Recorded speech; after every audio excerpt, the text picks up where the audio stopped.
Welcome, Shania. How are you today? I'm great and happy to be here. Well, I'm happy to have you. So you weren't always Shania Twain. It was first Aline Edwards, wasn't it? Yes, I was born Aline Regina Edwards on August 28, 1965, in Windsor, Ontario, Canada. I was only 2 when my father, Clarence Edwards, divorced my mother, Sharon. But in 1971, my mother remarried an Ojibwe Indian, and he adopted and raised me in the small town Timmins, Ontario. My stepdad's side of the family was the side we grew up with, so it was the Indians that were mostly my family. Later, I changed my name from Aline to Shania, and Shania is an Ojibwe word that means I'm on my way. Wow, that's interesting. And your singing career, you started writing songs by the age of 8, and as a teenager you performed on Canadian television already. Yes, by age 8 I was already singing in clubs in the middle of the night. My parents often would wake me at 1 a.m. to go perform after last call. Stardom was the dream my parents had. I dreamed about being a kid. In 1987, your mother and stepfather were tragically killed in a car accident, leaving you to take care of your 3 younger siblings at a young age. How was this experience on you? Well, when my parents were killed in a head-on collision, I was only 22 at the time. I tried to take care of my younger siblings by singing at the Deerhurst Resort in Huntsville, Ontario. I was overwhelmed with a lot of decisions. What I learned through it all, though, was how strong I was capable of being. I didn't fall apart. I kept it together, paid the bills, took care of the kids, did the groceries, cooked and cleaned, and still kept down a job. Sorry, go ahead. When did your singing career really begin?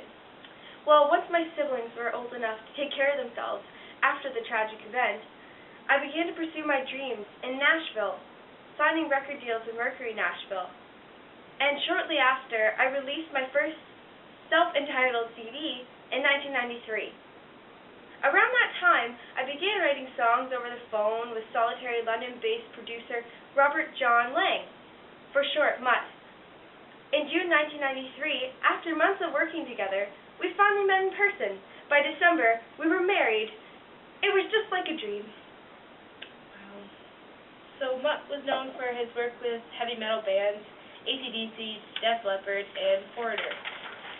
With the help of Mutt, you released The Woman in Me in 1995, which sold 12 million copies, becoming the best-selling country album by a female artist in history. He deserves all the credit that I give him, but at the same time, I don't discredit myself. As long as I'm comfortable and I like what I see, I go for it. That's great. And you had a long relationship with Mutt. You even had a child with him. Yes, Asia DeAngelo Lang. He was born August 12, 2001. That's my son. And you're currently married not to Mutt, but to Frederick Thibault? After a 14-year marriage with Mutt, it ended. And while during a trip to the U.S., with some friends, Frederick Thibault, the Swiss businessman, and I fell in love. He understood me better than anyone.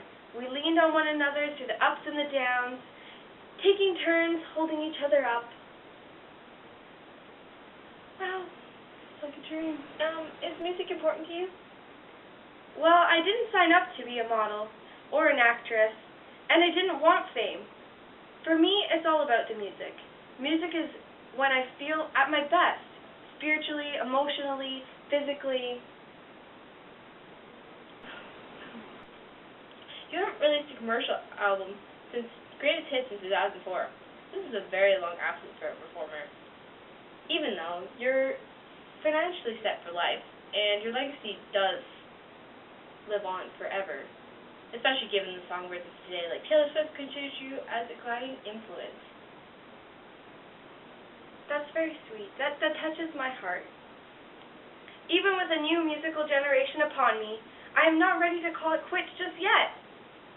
Another album has been in the works for years, but I'm looking forward to starting back up and getting back into the business of music. Thank you for being here today. Thank you for having me. Hi, class. Up, up, up. And that's Shania. Thank you.